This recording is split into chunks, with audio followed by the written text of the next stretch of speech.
This is Ed Rodgers, and I'm here to show you how. It's all connected. What's all connected? And how is it connected? Check out my Program 1 video where I explain my unique approach to current events that are impacting our lives. Today in Program 2, I'd like to discuss Pope Francis, mysticism, and a one-world religion. Hopefully, we'll come a little closer to answering the question, what is Pope Francis's real agenda? As I share the gospel where I live, the greatest obstacle I face is Roman Catholicism, especially within the Latino community. That's why I listened with great interest to the Pope's remarks during his recent visit to the U.S. I was listening closely for his real messages, those that build upon his previous proclamations regarding the world's politics and religion. His primary message seemed to be a call for unity among all the world's religions in a quest for peace, while those in attendance appeared to be caught up in the moment and ready to jump on the let's just all get along bandwagon. Those of us who have been paying close attention cannot reconcile his lofty words with reality. The followers of Islam, for example, have neither a desire nor any intention of ever getting along with the non-Muslims of the world. The clear goal is world domination.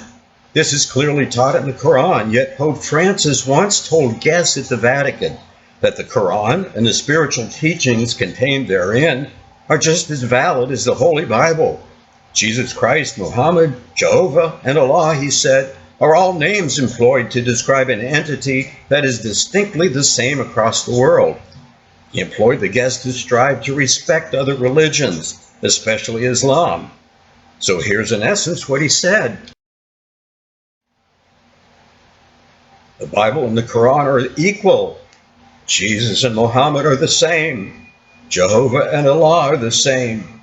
And Islam must be respected. As I listened to his interfaith address at the UN, it sounded like an advertisement for his previous call for a new global political authority to save humanity from the impending disaster of climate change. He's made the fight against climate change the central pillar of his papacy, and he's working very hard to unite as much of humanity as possible to get behind that effort. After all, the world will have to unite as never before to deal with averting a worldwide catastrophe. This paves the way for the one world government described in Revelation. The great barrier to bringing this about is the current sovereignty of nations, each with its own government. What the world needs to move this idea along is a crisis, real or imaginary, that is such a threat that all nations must unite to win the battle for the planet's survival. It has to be something affecting every nation from the largest to the smallest. Climate change has emerged as the crisis of choice.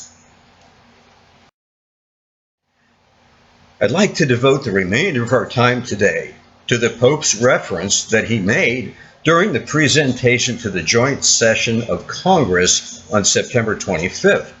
That reference was to the great work of Thomas Merton. Merton was an American Catholic writer and a Trappist monk. Most importantly, however, he was a mystic. In a discussion with a Sufi master, Sufi could be said to be the inner mystical dimension of Islam, Merton stated that words and ideas, like those describing the atonement, take us away from spiritual realities such as sharing the experience of divine light, an area where fruitful dialogue exists between Christianity and Islam. This is important because of the crucial role mysticism plays in the current movement to bring non-Catholics under the umbrella of Rome by a process known as the Jesuit Agenda. Here's the idea.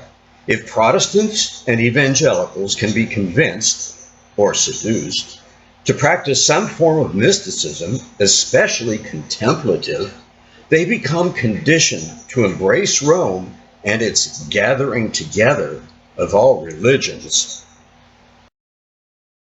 As of today, some form of mysticism has found its way into nearly every religion and sect.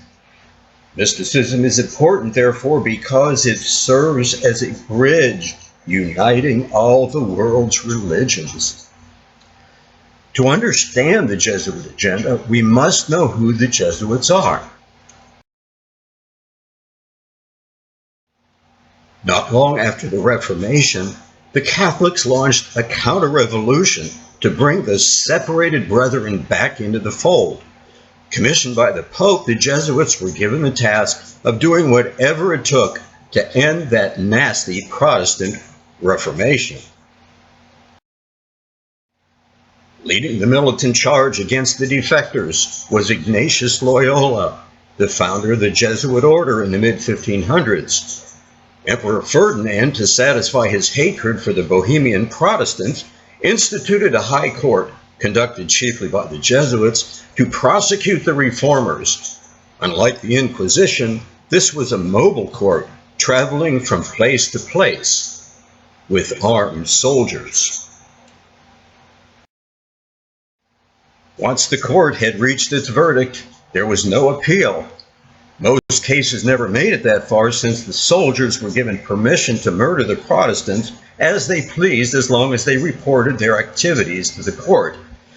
The Jesuits went throughout the world, obeying the Pope's every command, which included winning the world with the sword.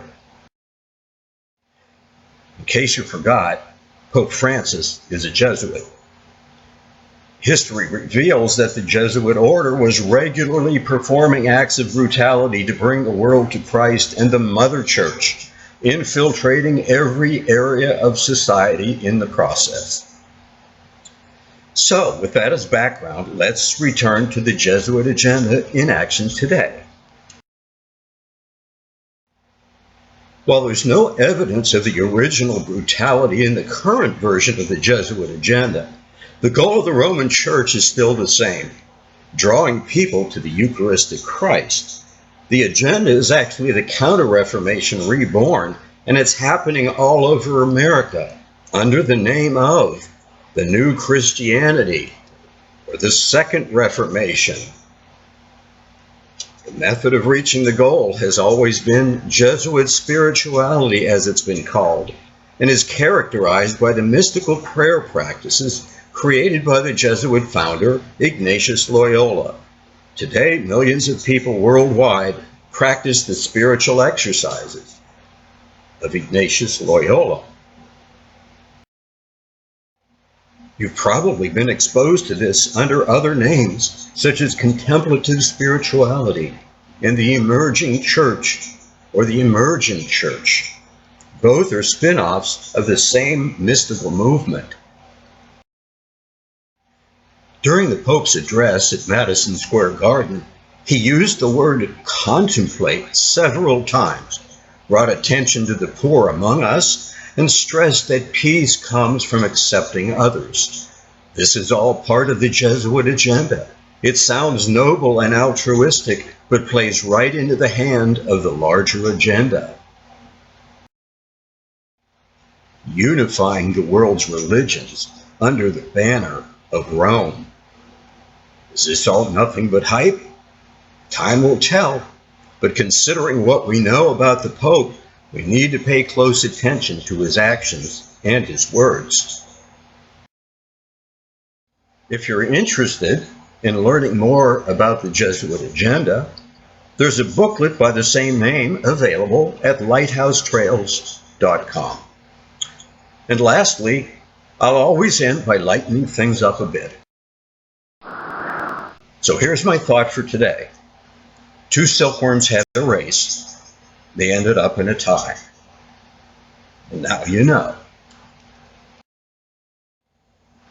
I invite you to check out my website at edrodgers.net, where you get a feel for who I am and what I'm offering.